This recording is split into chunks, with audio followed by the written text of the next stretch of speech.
Hey guys, it's Baban and I'm back with another video. This one is a sample critique for my critique/commission tier on Patreon, and this is a Zazzle cover from Cherry. So the first criticism I have is, you sent me this as a WebP. Why did you do that? Very bad. Okay, next thing. The next thing I wanted to do was look at the values, so I have a layer over the top that is a correction layer just to take the saturation off.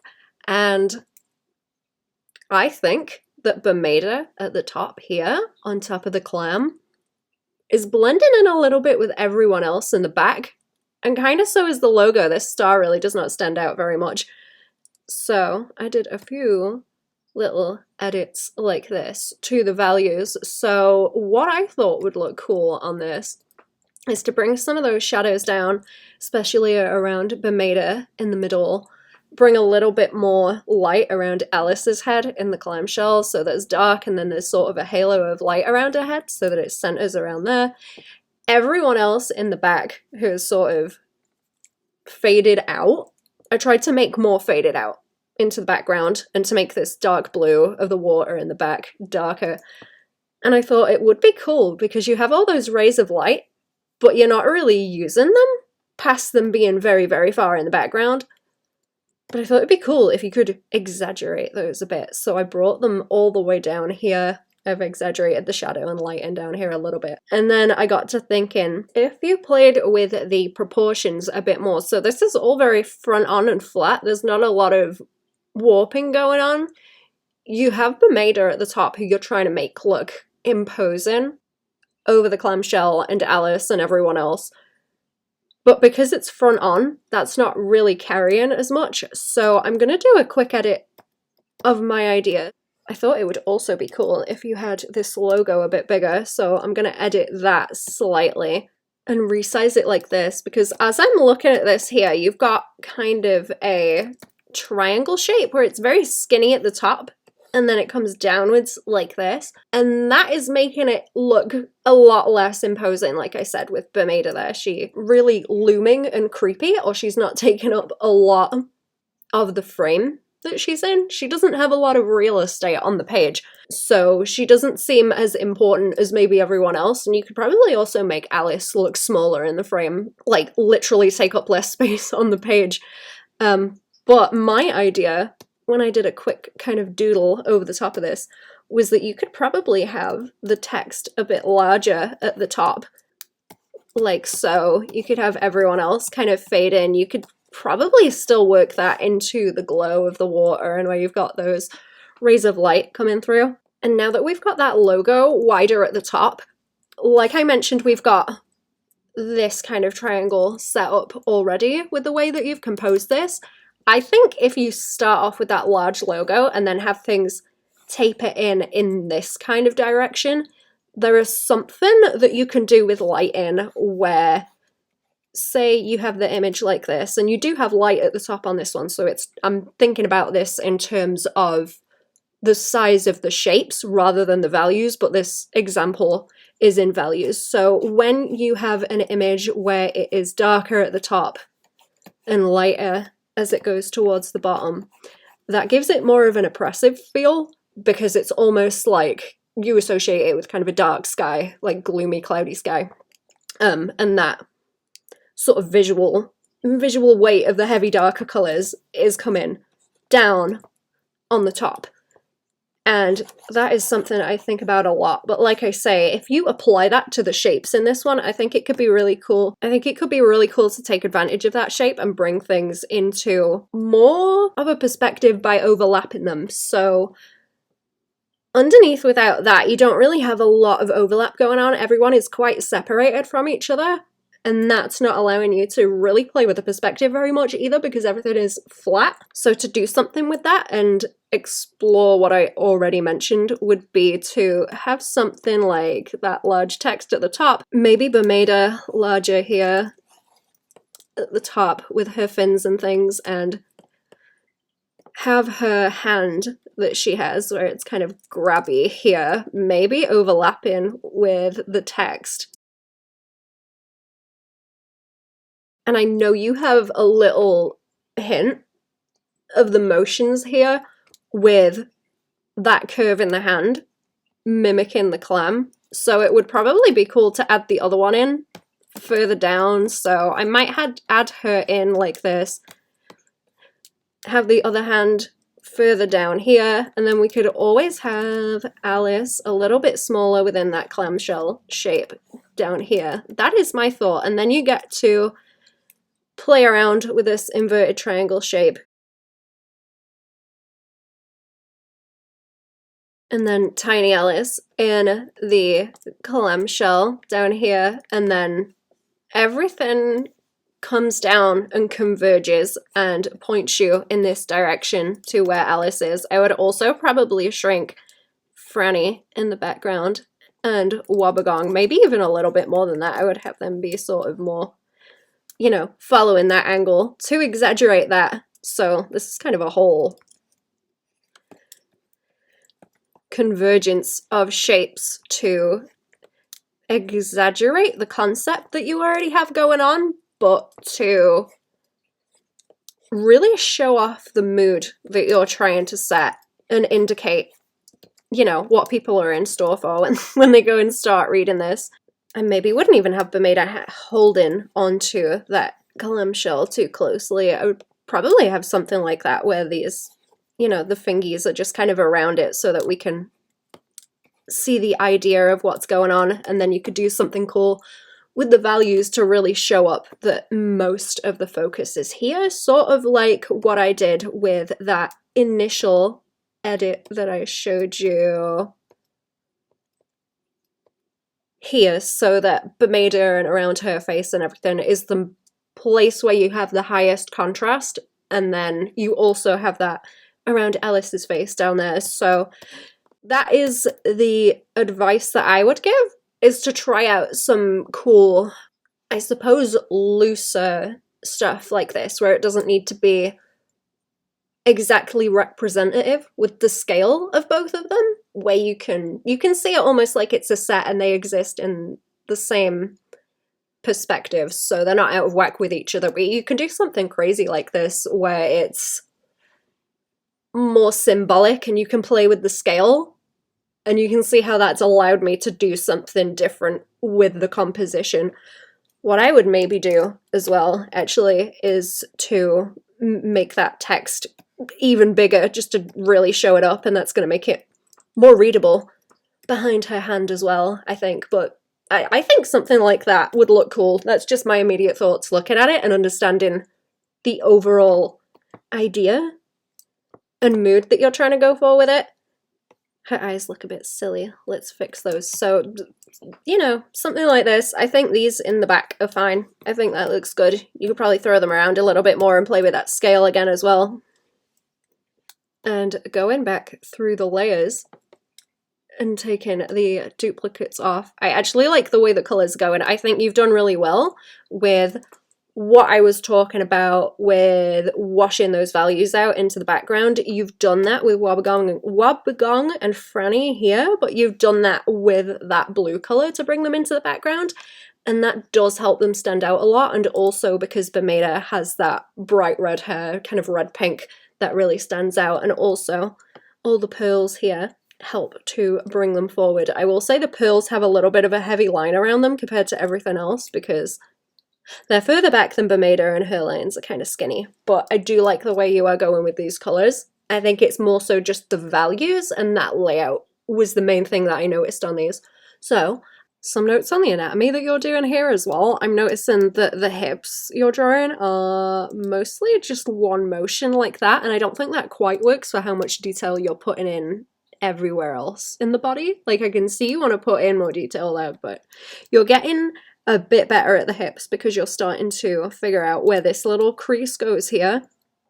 And I don't want to say too much on that because I think you're getting there anyway, but I would pay attention to the hip dip. And not that you really have to draw too much of a hip dip, but I would start paying attention to kind of where the hips stop and where that hip dip sits, because that's going to inform a little bit better where this curve goes and then swings down into the butt. So I'd start looking at how to separate those out in the way that you construct figures, and see if you can put together a shorthand that works. That is generally how I will do it. I will figure out where the hips are, where the top of the femur is, and that will give me where the squish goes, obviously with all the fat and the muscle on top. I would be careful of these collarbones that are kind of starting to escape this way.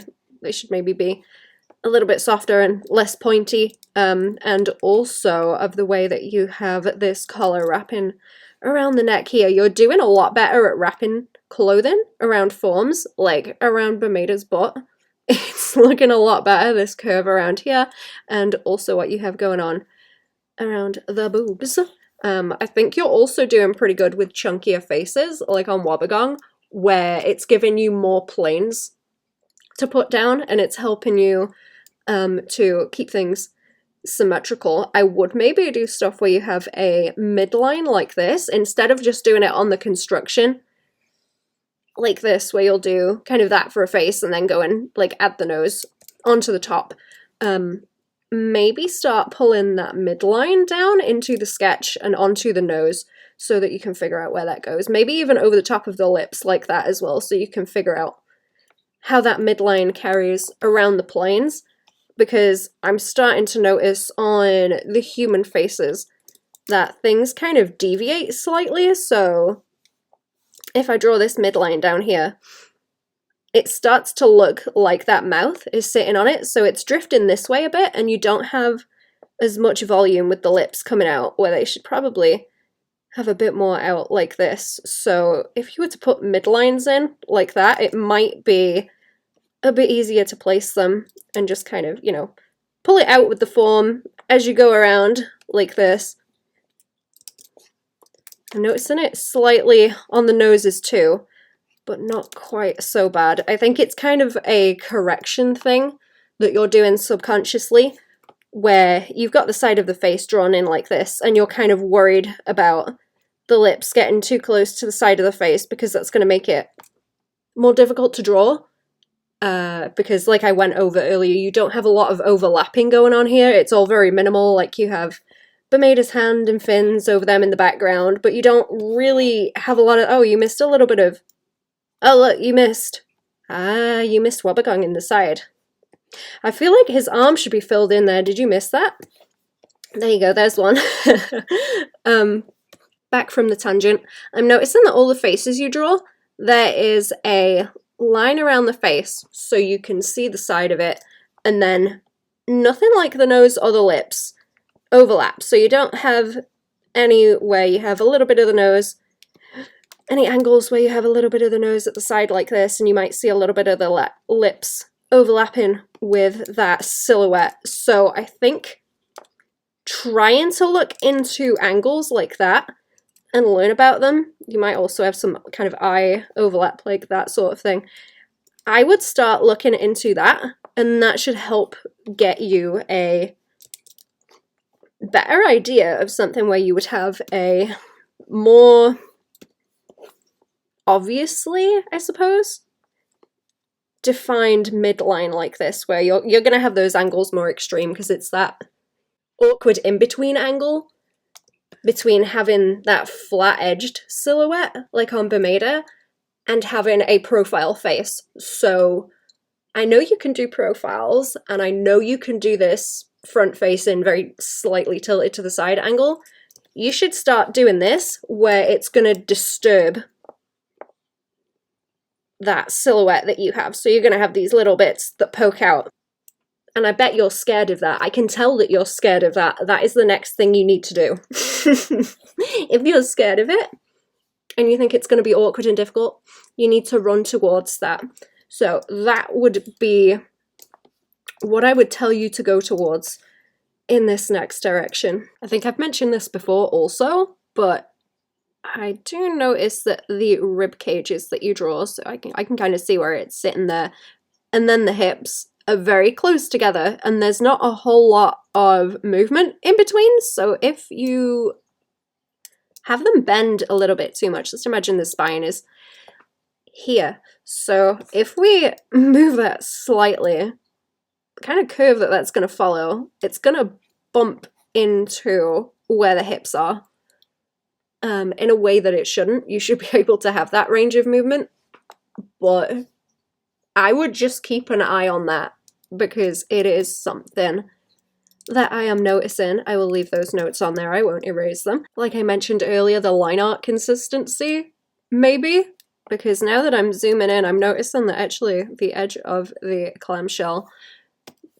does have quite a thick line around it too. It's just blending in more because of the value that it is against those dark colours in the back. And then when we get to Alice, everything is way more skinny, so it might help to draw the entire thing. A trick that I use is to keep my line brush to a certain number, so I'll set it and be like, okay, this is a size 12, this is 12 pixels, this brush, so I would be able to go and draw Alice like this and keep my lines kind of quite dainty, and then I would also be able to go back to this and keep it quite dainty, and then I would check over everything again and see how it all looked together. I've got a line art tutorial that you can look up on my channel for this, but I will try and keep it the same weight, and then I can go back in and add any more line weight on the top to keep it in line with what I'm trying to do with everything else. So maybe when I went and drew this clam, I would have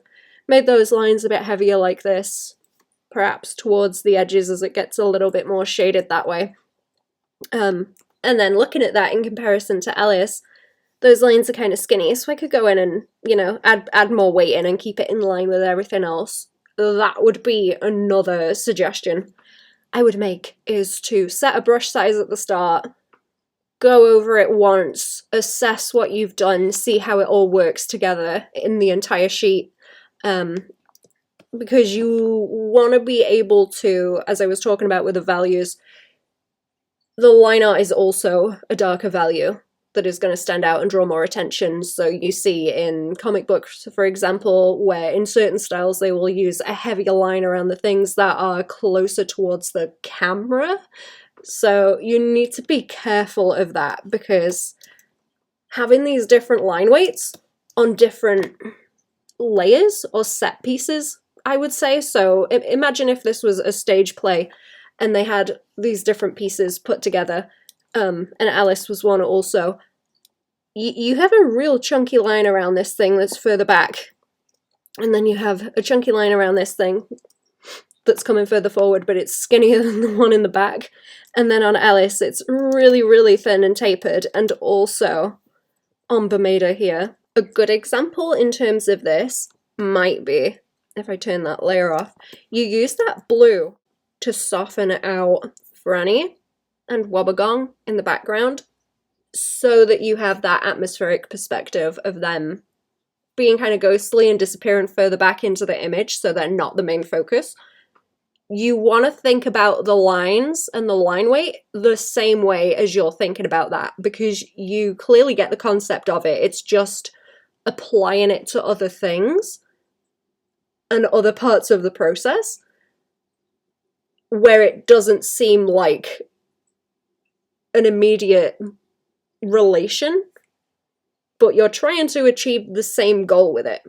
It's just difficult to understand how they're linked, if that makes sense. To recap what we've gone over, I think you should do more overlapping of different parts with the way that you're composing things, and also in the poses and angles of the face that you're trying to do to push that. I think you should be careful of line weight as well, and how that relates to atmospheric perspective and using it as a shadow and to block out layers.